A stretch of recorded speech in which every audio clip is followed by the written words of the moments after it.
Hello, welcome to Berkeley Unified School District's Distance Learning for Teachers. This webinar is designed to get us all started on this unexpected journey that we're all about to embark on. My name is Jessica Lee. I'm the District Library Coordinator and also the lead of the Instructional Technology team known as Digitek.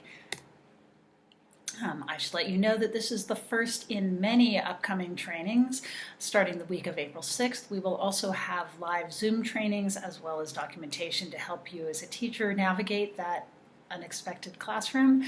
And also all of our trainings are announced on digitek.berkeley.net. You can also find videos and how-to documents to help you with various tools, as well as recordings of previous sessions, such as last week's Google Classroom introduction. So, as we shift into distance learning, please know that the norms of professional conduct are the same as they were in the classroom.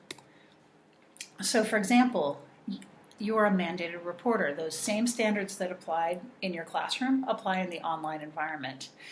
If you are concerned about the safety of a student due to child abuse or neglect, you must report it. This includes anything that you witness during a live online lesson. If you have questions about your role as a mandated reporter, please ask your administrator for some support and clarity.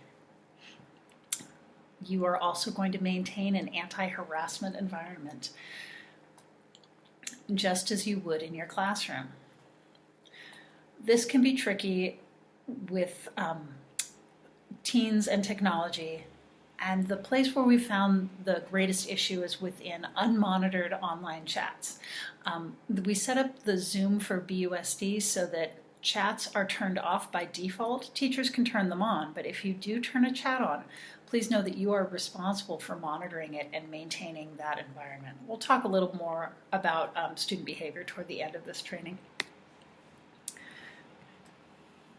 Just as you strived for equity in your classroom, you will continue to strive for that with your students through distance learning.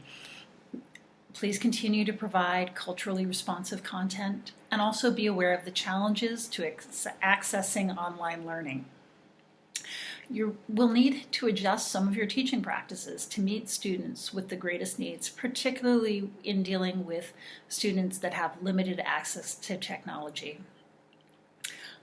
Your past policies will need to be reviewed. For example, if you had a policy of no late work in a community where kids are struggling and perhaps providing childcare for their own siblings, such expectations are going to be very challenging.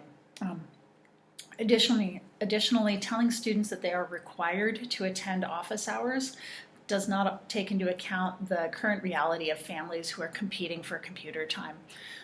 So there should be some flexibility built into how you're working with your students.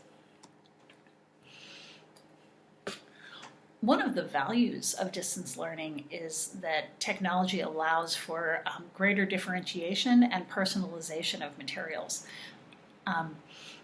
For example, when assigning work or activities to your students, Google Classroom allows you to send out different assignments to different students so that they won't even see how different what you're providing for them is.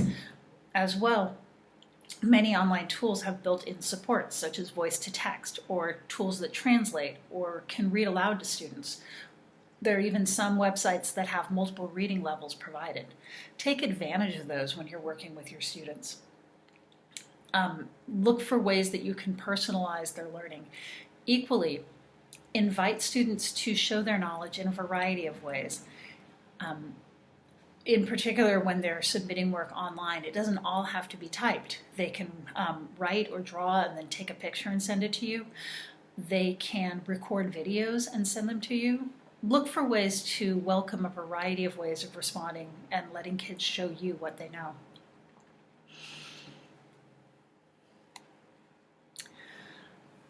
Technology is also great for collaboration. You're not on this journey alone. You have peer teachers, special ed teachers, lit coaches, RTI teachers, counselors, ELD teachers, TSAs, and so many more people. Invite them to be part of your office hours with your students. Work with them in deciding what to send to students and what resources to tap into. They all have lots of recommendations. Take some time every week to maybe focus on one of those people to collaborate with and figure out how you could develop a better program that reaches all of your kids. I should note that the agreements with BCCE are still in development, and so the role of classified staff at this point is currently unresolved.